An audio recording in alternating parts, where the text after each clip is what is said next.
നമസ്കാരം, കലിക ന്യൂസിലേക്ക് സ്വാഗതം. അഞ്ചൽ കരികോൺ നാഷണൽ പബ്ലിക് സ്കൂളിൽ വായനാ ദിനവും PN പണിക്കർ അനുസ്മരണയും സംഘടിപ്പിച്ചു. അലയമൺ ഗ്രാമപഞ്ചായത്ത് പ്രസിഡന്റ് ജയശ്രീ പരിപാടി ഉദ്ഘാടനം നിർവഹിച്ചു. അഞ്ചൽ കരികോൺ നാഷണൽ പബ്ലിക് സ്കൂളിൽ വായനാ ദിനത്തോടനുബന്ധിച്ച് സംഘടിപ്പിച്ച പരിപാടികൾ അലയമൺ ഗ്രാമപഞ്ചായത്ത് പ്രസിഡന്റ് ജയശ്രീ ഉദ്ഘാടനം നിർവഹിച്ചു. എന്ന് മുതലാണ് ആചരിക്കുന്നതെന്ന് അറിയാമോ നിങ്ങൾക്ക്? 96 മുതൽ. അപ്പൊ എല്ലാം പഠിച്ചിട്ട് വന്നവരും ഉണ്ട് ഇവിടെ. അപ്പൊ 96 മുതലാണ്. അദ്ദേഹം മരിച്ചതെന്നാണ് 95-ലാണ് അദ്ദേഹം മരിക്കുന്നത്. 95 ജൂൺ 19-ന് മരിച്ച അദ്ദേഹത്തിന്റെ ചരമദിനം പിറ്റേ വർഷം മുതൽ നമ്മള് വായനാ ദിനമായി ആചരിക്കുന്നു. അപ്പൊ നമ്മുടെ നാട്ടിലൊക്കെ ഒരുപാട് പേര് മരിക്കുന്നുണ്ട്, അവരുടെ ജന്മദിനം ആഘോഷിക്കുന്നില്ല, ചരമദിനം ആഘോഷിക്കുന്നില്ല. അപ്പൊ നമ്മുടെ PN പണിക്കരുടെ ചരമദിനം നമ്മൾ എന്തുകൊണ്ടാണ് ആചരിക്കുന്നത്? ചിന്തിച്ചിട്ടുണ്ടോ നിങ്ങൾ?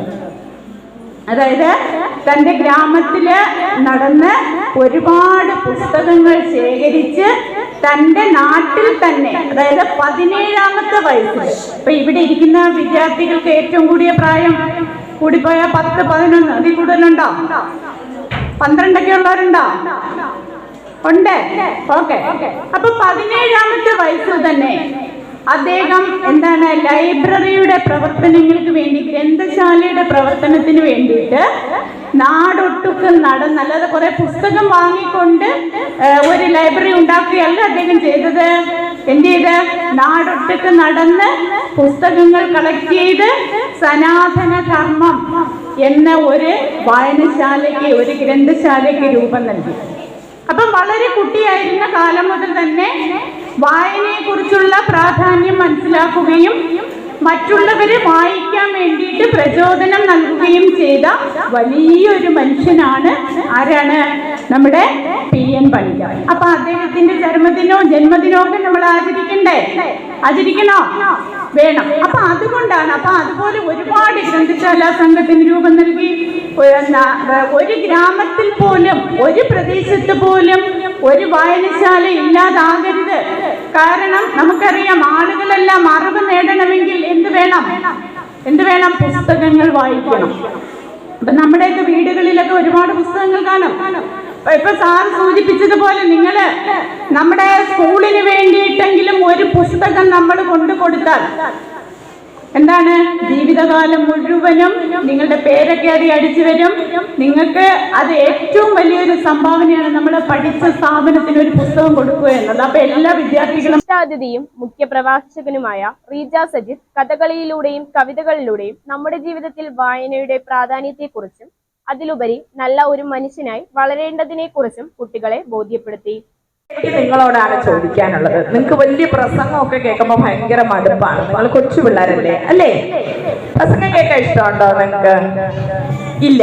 നിങ്ങൾക്ക് കേൾക്കാൻ ഇഷ്ടമുള്ളത് കഥയും പാട്ടും ഒക്കെയാണ്, അല്ലേ? ആണ്.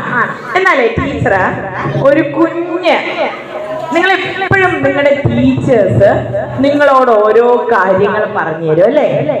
ടീച്ചർ പറയും, അച്ഛനും അമ്മയും പറയും, നിങ്ങൾ അങ്ങനെ ചെയ്യണം, ഇങ്ങനെ ചെയ്യണം എന്നൊക്കെ ഒട്ടേറെ കാര്യങ്ങൾ നിങ്ങളോട് പറഞ്ഞു തരും, ഇല്ലേ?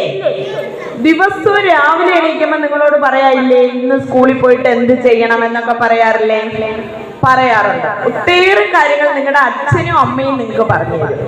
അത് കഴിഞ്ഞ് മക്കളെ സ്കൂളിലേക്ക് വരുമ്പോൾ ഇവിടെ അധ്യാപകരുണ്ട്, നിങ്ങളുടെ അധ്യാപകര്, നിങ്ങളെ ഒട്ടേറെ സ്നേഹിക്കുന്ന അധ്യാപകര്. അവര് നിങ്ങൾക്ക് എന്തു പറഞ്ഞു തരും? നിങ്ങൾ അങ്ങനെ ചെയ്യണം, നിങ്ങൾ ഇങ്ങനെ ചെയ്യണം എന്നൊക്കെ ഒട്ടേറെ കാര്യങ്ങൾ അവരും നിങ്ങളോട് പറയും. അപ്പൊ നിങ്ങൾക്ക് ആകെ മടുപ്പ് തോന്നും. എന്തിനാ ഞാൻ ഇവരൊക്കെ പറയുന്നത് കേൾക്കുന്നത്? അച്ഛനും അമ്മയും പറയുന്ന കേൾക്കുന്ന എന്തിനാ? ഗുരുക്കന്മാര് പറയുന്ന കേൾക്കുന്ന എന്തിനാ എന്ന് നമുക്ക് തോന്നും. ടീച്ചർ ഒരു രസകരമായ ഒരു കഥ പറഞ്ഞുതരാം. വായനാ ദിനമായിട്ട് ബന്ധപ്പെട്ട കഥയല്ല, പക്ഷെ ഒരു രസകരമായ കഥ. എന്തിനാണ് നമ്മള് മാതാപിതാക്കൾ അല്ലെ ഗുരുക്കന്മാർ പറയുന്നത് കേൾക്കേണ്ടത് എന്ന് ഈ കഥ നിങ്ങളൊന്ന് കേട്ടു നോക്കൂ. ശ്രദ്ധിച്ചിരിക്കോ? നിങ്ങൾക്ക് വേണ്ടിയിട്ടാണ് ടീച്ചർ കഥ പറയുന്നത്, അപ്പൊ നിങ്ങൾ കേട്ടിരിക്കണം. ഒരിടത്ത് ഒരു ഗുരുവും കുറെ ശിഷ്യന്മാരും ഉണ്ടായിരുന്നു. അപ്പൊ എല്ലാ ദിവസവും രാവിലെ ഗുരു ശിഷ്യന്മാരുമൊത്ത് ഇങ്ങനെ നടക്കാൻ പോകും. ചില ദിവസങ്ങളിൽ 1-2 ദിവസം കഴിഞ്ഞിട്ടായിരിക്കും ഇവർ തിരിച്ചു വരുന്നത്. പണ്ട് അങ്ങനെയാണ്. ഗുരുക്കന്മാരുടെ ഗുരുകുലം എന്ന് കേട്ടിട്ടില്ലേ? ഇന്നത്തെ പോലെ സ്കൂളില് നിങ്ങൾ വരും, അവിടെ നിങ്ങളെ അന്വേഷിച്ച് അധ്യാപകർ വരുന്നു, അങ്ങനെയല്ല. പണ്ട് എവിടെയെങ്കിലും വിദ്യാഭ്യാസമുള്ള ഗുരുക്കന്മാര് താമസിക്കുന്ന, പാണ്ഡിത്യമുള്ള ഗുരുക്കന്മാര് താമസിക്കുന്ന സ്ഥലത്തേക്ക് വിദ്യാർത്ഥികൾ ചെല്ലും. അവിടെ ചെന്ന് ആ ഗുരുവിനോടൊപ്പം താമസിക്കും. സ്വന്തം ജോലികളൊക്കെ അവര് തനിയെ ചെയ്യണം. തുണികളൊക്കെ അലക്കണം, ആഹാരം പാകം ചെയ്യണം. ഇതിനിടയ്ക്ക് എപ്പോഴെങ്കിലും കുറച്ച് സമയമായിരിക്കും ഗുരു അവർക്ക് കാര്യങ്ങൾ പറഞ്ഞു കൊടുക്കുക. വിദ്യാഭ്യാസം നേടുന്നത് ഇതിനിടയ്ക്ക് എപ്പോഴെങ്കിലും ആയിരിക്കും. അതുപോലെ ഗുരുവിനോടൊപ്പം ദീർഘദൂരം യാത്രകൾ നടത്തണം. അങ്ങനെ ഈ ഗുരുവും ശിഷ്യന്മാരും ഒക്കെ കൂടി ഒരു യാത്രയ്ക്ക് പോവാണ്. അപ്പൊ ഗുരു പറഞ്ഞു, ചിലപ്പോ നമ്മൾ 1-2 ദിവസം കഴിഞ്ഞേ തിരിച്ചു വരുള്ളൂ. നിങ്ങൾ എല്ലാവരും ഒരു കല്ലെടുത്ത് ബാഗിനകത്ത് വെച്ചോളാൻ പറഞ്ഞു. പണ്ട് സഞ്ചി പോലെ എന്തെങ്കിലുമൊക്കെ ആയിരിക്കും. ഒരു കല്ലെടുത്ത് ബാഗിനകത്ത് വെച്ചോളാൻ ഗുരു പറഞ്ഞു. അപ്പൊ ഈ കുട്ടികൾക്ക് ആകെ സംശയമായി. നമുക്ക് സംശയമാണ്. നമ്മൾ അധ്യാപകർ എന്തേലും പറയുമ്പോ അതെന്തിനാ, അങ്ങനെ എന്തിനാ ചെയ്യുന്നത്? പ്രോഗ്രാം കൺവീനർ പ്രിയ കുട്ടികൾക്ക് വായനാ പ്രതിജ്ഞ ചൊല്ലിക്കൊടുത്തു. കുട്ടികൾ വായനാ ദിന കവിതകളും പ്രസംഗവും പോസ്റ്ററുകളും അവതരിപ്പിച്ചു. കവി മുരുകൻ കാട്ടാക്കടയുടെ കണ്ണട എന്ന കവിതയുടെ ദൃശ്യാവിഷ്കാരവും കുട്ടികൾ അവതരിപ്പിച്ചു. സ്കൂൾ മാനേജർ സിദ്ദീഖ് അധ്യക്ഷനായിരുന്നു. ഷാനവാസ് സ്വാഗതം പറഞ്ഞു. School manager Naseemuddin, principal Raju എന്നിവർ ആശംസകൾ അറിയിച്ചു. പ്രിയ ഒരുപാട് സമയം പത്രം വായിക്കാൻ എടുക്കുന്ന ഒരാളായിരുന്നു ഞാൻ. ഇന്ന് വന്നാൽ 5-10 മിനിറ്റ്, കാരണം സമയമില്ല. അത് പെട്ടെന്ന് എടുത്ത് എന്റെ ഹെഡ്ലൈൻസും അതും ഇതൊക്കെ നോക്കിയിട്ട് നമ്മൾ അത് പോരാ. ഞാൻ എന്നോട് ആദ്യം പറയുന്നു, നിങ്ങളോട് പറയുന്നു. എല്ലാവരുടെ വീട്ടിലും പത്രം വരുന്നുണ്ടല്ലോ? ഉണ്ടോ? എല്ലാവരുടെ വീട്ടിലും പത്രം ഉണ്ടോ? ഇല്ല. പത്രം ഇല്ലാത്തവരുണ്ടെങ്കിൽ നമ്മൾ പത്രം ഇടുന്നതിനുള്ള ഒരു സംവിധാനം ഉറപ്പായിട്ട് ഇവിടെ ഓഫീസിലൊക്കെ പറഞ്ഞാൽ നമ്മൾ ചെയ്തു കൊടുക്കുന്നതായിരിക്കും. എല്ലാവരും നിങ്ങൾ ഇന്ന് തൊട്ടൊരു തീരുമാനം എടുക്കണം. ഇവിടെയുള്ള നാഷണൽ പബ്ലിക് സ്കൂളിന്റെ എല്ലാ വിദ്യാർത്ഥികളും ഒരു 10 മിനിറ്റ് നമുക്ക് രാവിലെ പത്രം വായിക്കണം. ആ പത്രത്തിന്റെ പ്രാധാന്യം നിങ്ങൾക്ക് അറിയണമെങ്കിൽ നമ്മുടെ നാട്ടിലൊക്കെ ഒരുപാട് സമരങ്ങളൊക്കെ വരും, ബന്ദ് വരും, ഹർത്താൽ വരും. ഒരു തിരി നെല്ലെടുക്കെന്റെ മോളെ, പത്തായത്തിലിറങ്ങി ഒരു തിരി നെല്ലെടുക്കെന്റെ മോളെ,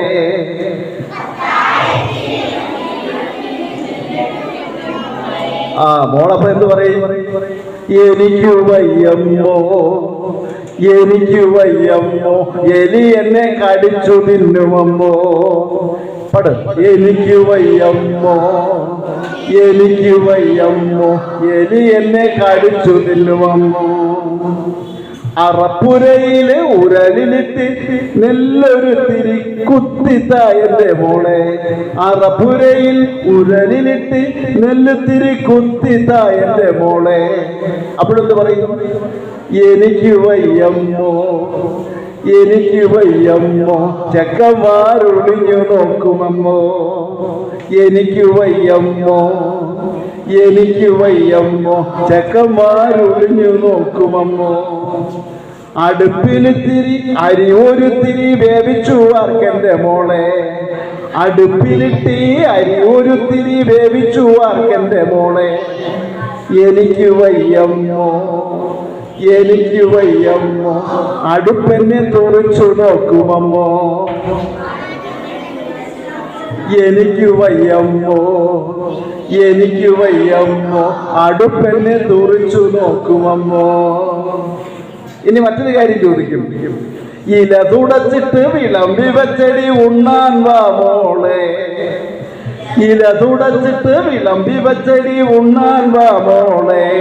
അപ്പൊ എന്ത് പറയും? എനിക്ക് വരുന്നത് എന്തൊരു രുചിയമ്മോ, ഒരു തിരി കൂടി വിളമ്പമ്മോ. എന്തൊരു രുചിയമ്മോ, ഒരു തിരി കൂടി വിളമ്പമ്മോ. ഇന്നത്തെ നമ്മുടെ സമൂഹം, നമ്മുടെ യുവതലമുറ ഇങ്ങനെയാണ്. എന്തു പറഞ്ഞാലും അല്ലെ, പണ്ടങ്ങനെയൊന്നും ആയിരുന്നില്ല. നിഷേധാത്മകമായ മറുപടി പറയുന്ന ഒരു സമൂഹം, അത് മാറണം. നമ്മുടെ സമൂഹത്തെ, രക്ഷകർത്താക്കളെ, മുതിർന്നവരെ സ്നേഹിക്കാനും ബഹുമാനിക്കാനും അവർ പറയുന്നത് അനുസരിക്കുവാനും ഒക്കെ നമുക്ക് കഴിയട്ടെ. ഒപ്പം വായന നിങ്ങളുടെ ജീവിതത്തിൽ വലിയ മാറ്റങ്ങൾ ഉണ്ടാകട്ടെ എന്ന് മാത്രം ആശംസിച്ചുകൊണ്ട് ഞാൻ നിർത്തുന്നു. നന്ദി, നമസ്കാരം. Every year. In 2017, Prime Minister Narendra Modi declared June 19 as the National Reading Day. The full name of P.N. Panikkar is Puduvai Narayana Panikkar. As a teacher in his hometown, Panikkar started the Sadhana Dharmam Library. He led the formation of Thiruvidampur Grandashala Sangam in 1945 with 47 rural libraries. He travelled to the villages of Kerala to proclaiming the value of reading. Read and grow is the slogan of P.N. Panikkar. He initiated and triggered the popular culture movement in Kerala, which produced universal literacy in Kerala in the 19th. സൂചനകളാണ് കഥയുടെ മുഖ്യ സവിശേഷത. യാത്ര പുറപ്പെടുമ്പോൾ കരിമ്പിനകളിൽ കാറ്റു പിടിക്കുന്നത് ദൈവത്തിൻ്റെ യാത്ര അയക്കലായാണ് വെള്ളായി അപ്പന് തോന്നിയത്. വെള്ളായിയെ മരയ്ക്കരെ ഈ രണ്ട് വാക്കുകളിൽ ദീർഘങ്ങളും സമ്പന്നങ്ങളുമായ ദീർഘകാല സൗഹൃദവും കടമയും കടപ്പാടും ജാതിമത ചിന്തകളെ മറികടക്കുന്നത് നാം കാണുന്നു. നിന്റെയും എൻ്റെയും ദൈവങ്ങൾ തുണയ്ക്ക.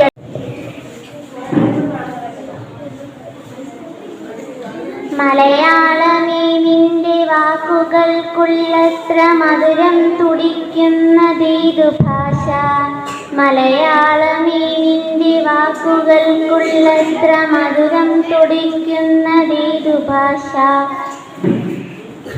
ഇന്നെൻ്റെ ലോകം ആകെ മാറി, ഇന്നെൻ്റെ ലോകം ആകെ മാറി. പാതി ദ്രവിച്ച കൃതികളിൽ ചിതലിന് കൂട്ടായി പോകാറുണ്ട് എൻ്റെ വായന. മലയാളമേ നിന്റെ വാക്കുകൾക്കുള്ളത്ര മധുരം തുടിക്കുന്നതേതു ഭാഷ. മലയാളമേ നിന്റെ വാക്കുകൾക്കുള്ളത്ര മധുരം തുടിക്കുന്നതേതു ഭാഷ. നെഞ്ചോട് ചേർത്ത് വെക്കണം.